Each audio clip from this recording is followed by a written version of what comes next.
it's a possibility that I am. So, what I've got, I'm going through on doing a couple different projects, trying to get some stuff finished up, and also trying to brush up my beard while I'm on camera because I forgot to before. And one of the things I'm working on, I've got a lot of these, I don't have a lot, I've got a few of these leaf spring cleavers that I forged out. You may have actually seen this, seen some of these produced in some of my other videos. Well, it's coming time that I need to start putting handles on those. So what I've done, I've got a couple handle blanks right here. And these are some purple heartwood that I got from Bell's Forest Products. And I'm going to be doing the assembly on a Latin American inspired cleaver. And the reason I say Latin American inspired cleaver is because this particular piece was kind of, I got inspiration for this. I was watching either Bizarre Foods or one of those shows I like to watch. And they were cutting up different types of jungle creatures. I don't know. It was armadillo and iguanas and probably capybaras, and I probably mispronounced some stuff. But anyway, with a large sugarcane knife, and they broadened towards the tip. And they were using machetes and sugarcane knives for processing game and for food prep. And I thought, well, that's interesting because, I mean, I have done similar things in the past. So I wanted to go ahead and do a very much broad tip, forward weighted, kind of an elongated cleaver, in a sense to pay homage to the culinary arts of other countries south of us. So here you go. This one has been heat treated. I only ran it up to an 80 grit, and then ran it through some Scotch-Brite, and it's got some smudges and stuff on it that I'll clean up in just a few. But I've got to say, I didn't like it at first, and now I'm really starting to like it. So what I'm going to do, I'm going to show you guys how I put my scales on. If you haven't subscribed to my channel yet, please subscribe. I'm going to show you guys how I go through this. One of the processes I use for doing scale tang knives, whether they're cleavers, whether they're hunting knives, whether they're kitchen knives, just overall utilitarian pieces, I'm going to show you how I do mine. So first things first, tools of the trade.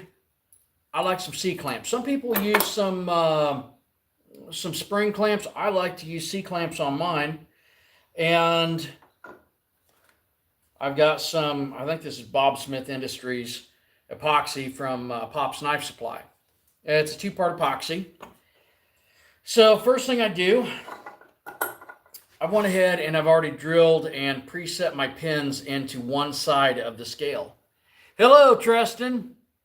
And I'm not sure how to pronounce your name. Murat? That's a cool name. I like it. I went ahead and ground the ends of my pins conical so that they will self-align when they go through the tang. Now, I've only got them long enough right now to lock into that tang, and then I'll use my handy-dandy, archaic, primitive, made out of a branch mallet to drive those through. And I've already got everything lined up. I've already got them radiused at the end, which you can see me do that in some of my other videos. And it's a pretty simple process. I buy some Jello shot cups, mealworm cups, bait cups. You can get them in your deli section at Walmart and different places. But I go ahead and I set one end higher so that so the epoxy is going to kind of stay down in here. I set one end higher using one of my C-clamps, and I've also got a vise I'm going to be using. Now it's important to use approximately, as close as you can, the same amount of epoxy. Now this is 5-minute epoxy, and with it being probably 60-some degrees in here, I've got approximately 5 minutes worth of working time. But I just get this so that it's running to about the same point at a similar rate, and adjust as needed. And with practice, you'll get pretty close on how much epoxy you need to pour versus how much waste you're going to have, or how much of a hurry you're going to be in trying to get epoxy mixed up again before it sets up. Now, this device, very important, toothpicks. Toothpicks and popsicle sticks or tongue depressors, however you're buying them, probably cheaper as popsicle sticks. They can be very useful in mixing epoxy and applying it. Now, I've already done a little bit of pre-fit on my piece, so I'm just going to mix this up real well, and it's going to go from cloudy to pretty clear with a few small bubbles in it. Now I've got a certain amount of time, 5 minutes or less now, to apply this. Otherwise, it's going to start heating and it's going to set up. So what I like to do, I like to just kind of come up to somewhere between 1/8 and 1/16 of an inch from the end. And don't spread it too thin, because if there's any gapping or anything, you want the epoxy to be there for one. Now, on my handles, I generally don't drill out extra for the epoxy. I leave just kind of a rough forged texture so that there's plenty of room, there's plenty of space for that epoxy to go. Okay. Now, the other thing I was going to tell you is I make sure I have a worn belt on my 2x72 grinder, which is back behind me. And I'm going to be using that. I sound like Elmer Fudd here. I'm going to be using that particular tool when I prep this for clamping. And it's because I don't want these pointed conical ends sticking out, and I don't want these sharp ends sticking out. Okay, so now you can see how it's going so far. So what I do want is I want fairly smooth surfaces. How's everyone doing? Once more, if you haven't subscribed, please do so. I'm going to do the same thing, between 1/8 and 1/16 of an inch, depending upon thickness of my epoxy and dimensions of the overall piece I'm working with. And then I just use a peanut butter and jelly technique, a very technical term I'm going with here. And that means that I'm slathering this on just like you would a sandwich spread or something like that. Any of you who are not in the U.S., please let me know what kind of sandwich spreads you prefer.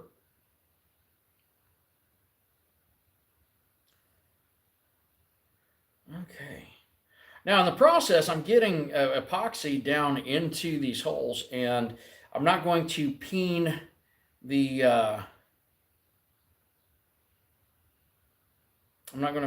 pins, so the epoxy is actually going to help hold on that. Okay, so here we go. Now, I'm not throwing that away yet. There's a reason I'm keeping that, and I will tell you why, but not right now, because I have to get this put together. And there we go. Now I'm going to take this and drive through, and I'm using the jaw of the vise to receive the end of the pin, and that's in part so I don't split out my material. And then I'm using the space in the vise to drive that pin through. And I'm trying not to drop my epoxy everywhere. Okay, cool. So that's working well. Now, very short on time now. Should have prepped a little better. Should have grabbed some safety glasses. I'll use my eyeglasses. We're going over to that grinder just to take those sides down.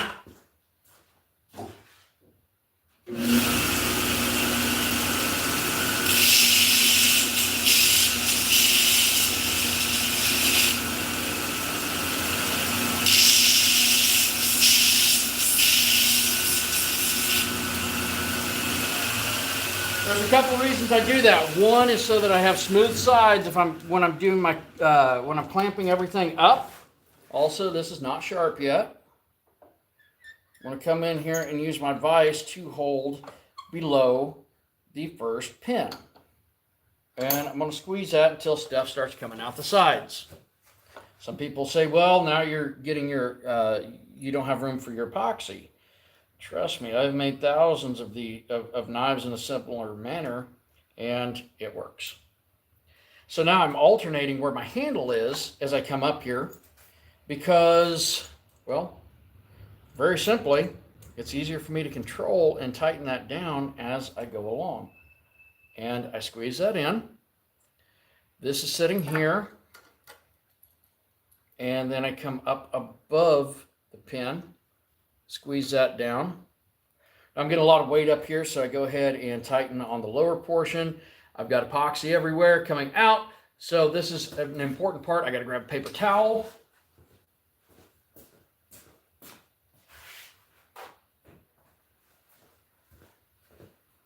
And I take my paper towel, and I fold it up into a nice little patch here.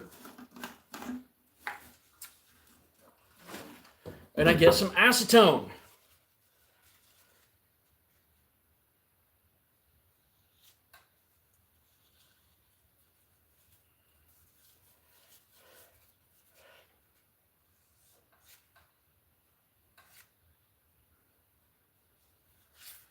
And then I just wipe off the excess.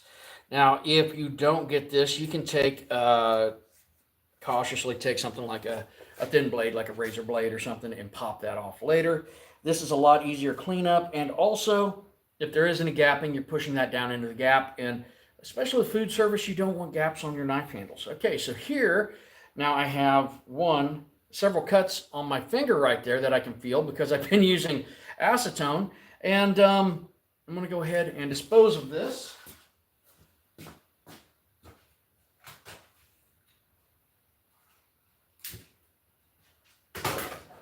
And I disposed of that in my forge. You can see the fire back there. Now, very important, go ahead, cap up your epoxy. You don't want it getting spilled. I had a bird get in my shop one time, and I lost, over half a bottle of epoxy, which essentially means I lost a whole set of epoxy because you've got to have parts A and B. Now, also, with your acetone, do not leave it in your forge, in your forging area where you're going to be welding. If you are a smoker, anywhere that's going to be near flame, heat, that's bad. That'll blow up. That's not safe. So keep that in mind. How's everybody go? New Zealand, that is awesome. Very cool. So now that I've got this clamped up, how long do I wait? Well, it's going to tell you in the instructions that you should wait, let's see, sets in 5 minutes, can be handled in 10 minutes, full bond strength in 1 hour. That all depends upon temperature and other factors. Let me move this a little further away from my face. Now, the reason I said don't throw this away yet is because now we can monitor what our epoxy is doing here by observing this. Now, you may see, that may or may not be showing up on camera, that's kind of a yellowish color. And it is now the consistency of hot, gooey candy. Much like hot, gooey candy, you can eat this under the pretense that you can eat anything once before it kills you. Do not eat this. That is bad. Okay? So even though you should, does not mean that or even though you can, doesn't mean that you should. Okay, so yeah, I definitely got some cuts in my finger there. I've been sharpening a lot of knives. So now I'm just going to let this set. I'm going to let it cure, and I'm just going to go from there. See how it goes. And next, I will start cleaning up my piece, and we'll probably do a live video on that. Once more, if you haven't subscribed to the channel, please do so. Like and subscribe. Tell your friends. And Cheyenne and I will probably be down a blade show beginning of June there in Atlanta. So stop in. We're going to go around, see some of our friends. First time being a spectator there. I'm generally one of the guys from like Forged and Fire and all that. That's join up in a booth, and I'm sure we'll be hanging around some, but we're going to go enjoy it and make some new friends, say hi to some old friends, do some networking, and look at some more supplies. You guys have a great one. Catch you in a few.